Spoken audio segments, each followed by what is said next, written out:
Assalamualaikum warahmatullahi wabarakatuh. Sebelumnya perkenalkan nama saya Ilham dengan NIM 11011844056 kelas TT42 gabungan 1. Di sini saya akan menjelaskan PT Daya Mitra Telekomunikasi atau Mitratel. Di mana itu yang pertama yang A eksekutif summary. PT Daya Mitra Telekomunikasi atau Mitratel adalah salah satu anak perusahaan PT Telkom Indonesia atau Persero TBK yang bergerak di bidang penyediaan infrastruktur telekomunikasi. Mitratel mulai menepaki bisnis menara telekomunikasi sejak tahun 2008. Sampai saat ini, Mitratel telah mengelola lebih dari 28.000 menara telekomunikasi yang tersebar di seluruh Indonesia. Semua operator seluler Indonesia telah menjadi tenan dengan menempatkan perangkat BTS-nya di menara Mitratel. Mitratel didirikan pada tahun 1995. Awalnya Mitratel berasal dari perusahaan mitra kerjasama operasi di wilayah Kalimantan dengan nama PT Daya Mitra Malindo yang sahamnya dimiliki oleh beberapa perusahaan yang swasta nasional dan swasta asing. Dalam beberapa tahun, saham di Mitratel telah mengalami beberapa kali perubahan kepemilikan saham. Pada tanggal 3 Desember tahun 2004, saham Mitratel 100% dimiliki oleh PT Telekomunikasi Indonesia. Selanjutnya, visi dan misi dari Mitratel.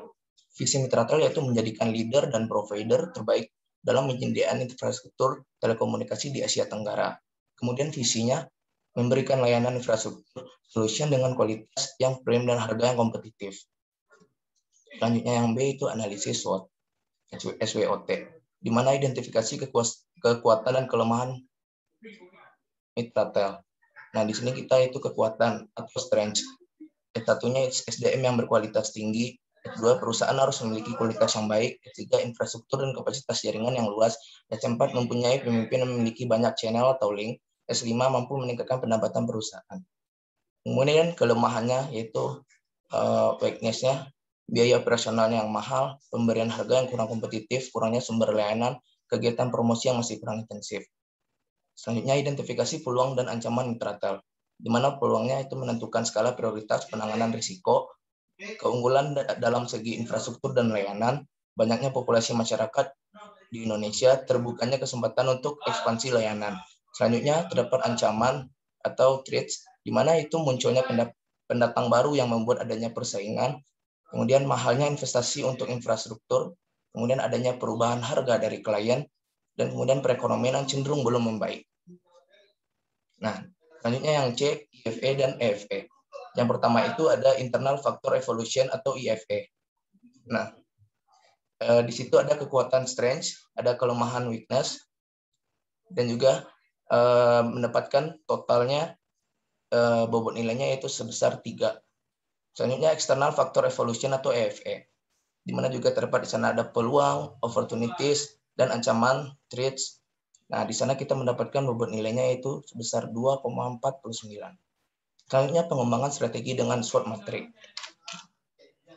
Pada SWOT ini kita akan menggabungkan antara SO strategi, di mana itu SO satunya itu meningkatkan kinerja SDM dengan pemanfaatan teknologi dan meningkatkan mutu perusahaan yang baik, kemudian melakukan perluasan jaringan data atau kapasitas informasi yang besar, kemudian melakukan hubungan partnership antar perusahaan.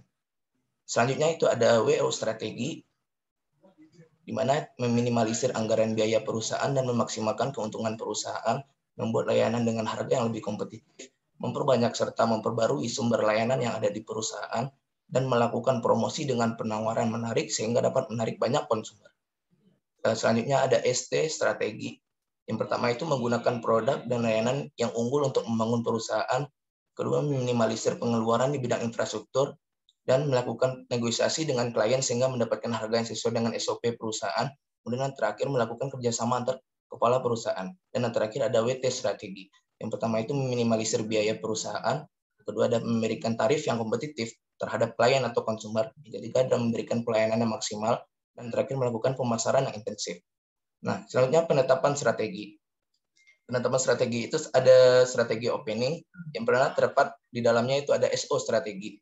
Nah, di sini kita akan memilih di antara yang ada di sini kita akan memilih chosen strateginya itu yang di SO4 yaitu melakukan hubungan partnership antar perusahaan. Kenapa kita memilih itu? Karena dengan menggunakan strategi ini diharapkan dapat meningkatkan rasio untuk mencapai suatu keuntungan yang sebanyak-banyaknya antar perusahaan satu dengan yang lainnya. Selanjutnya yaitu ada WO strategi. Nah, di WO strategi ini kita memilih yaitu yang WO2.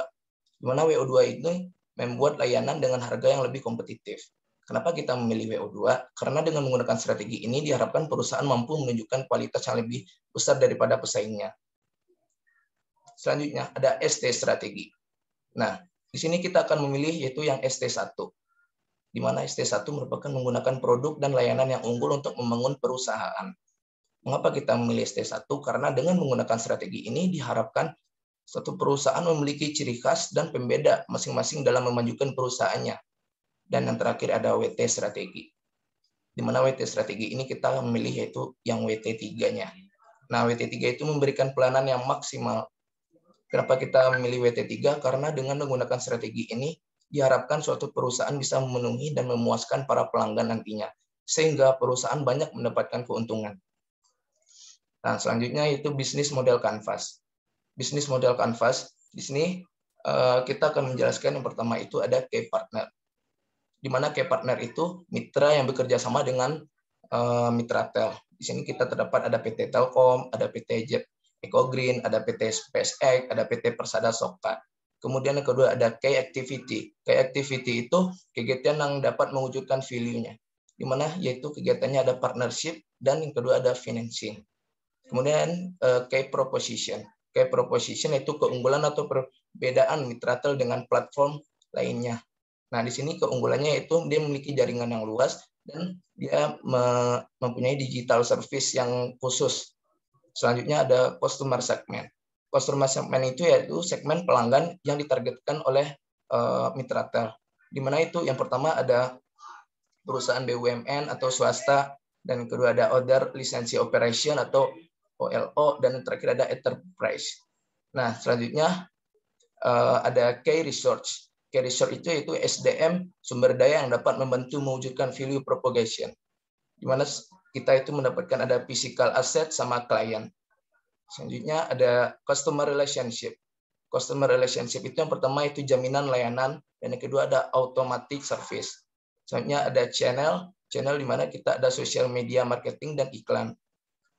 Selanjutnya ada cost structure, di mana cost structure itu ada human resource dan ingredients. Dan yang terakhir ada revenue streams, ada investor sama reseller.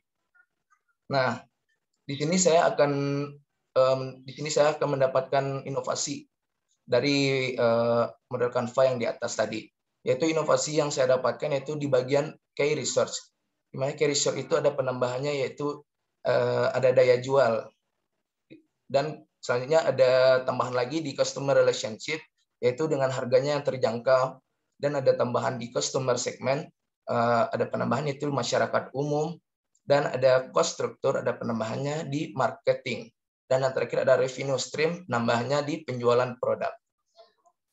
Mungkin sekian presentasi saya pada kali ini. Apabila ada salah-salah, mohon dimaafkan. Terima kasih. Assalamualaikum warahmatullahi wabarakatuh.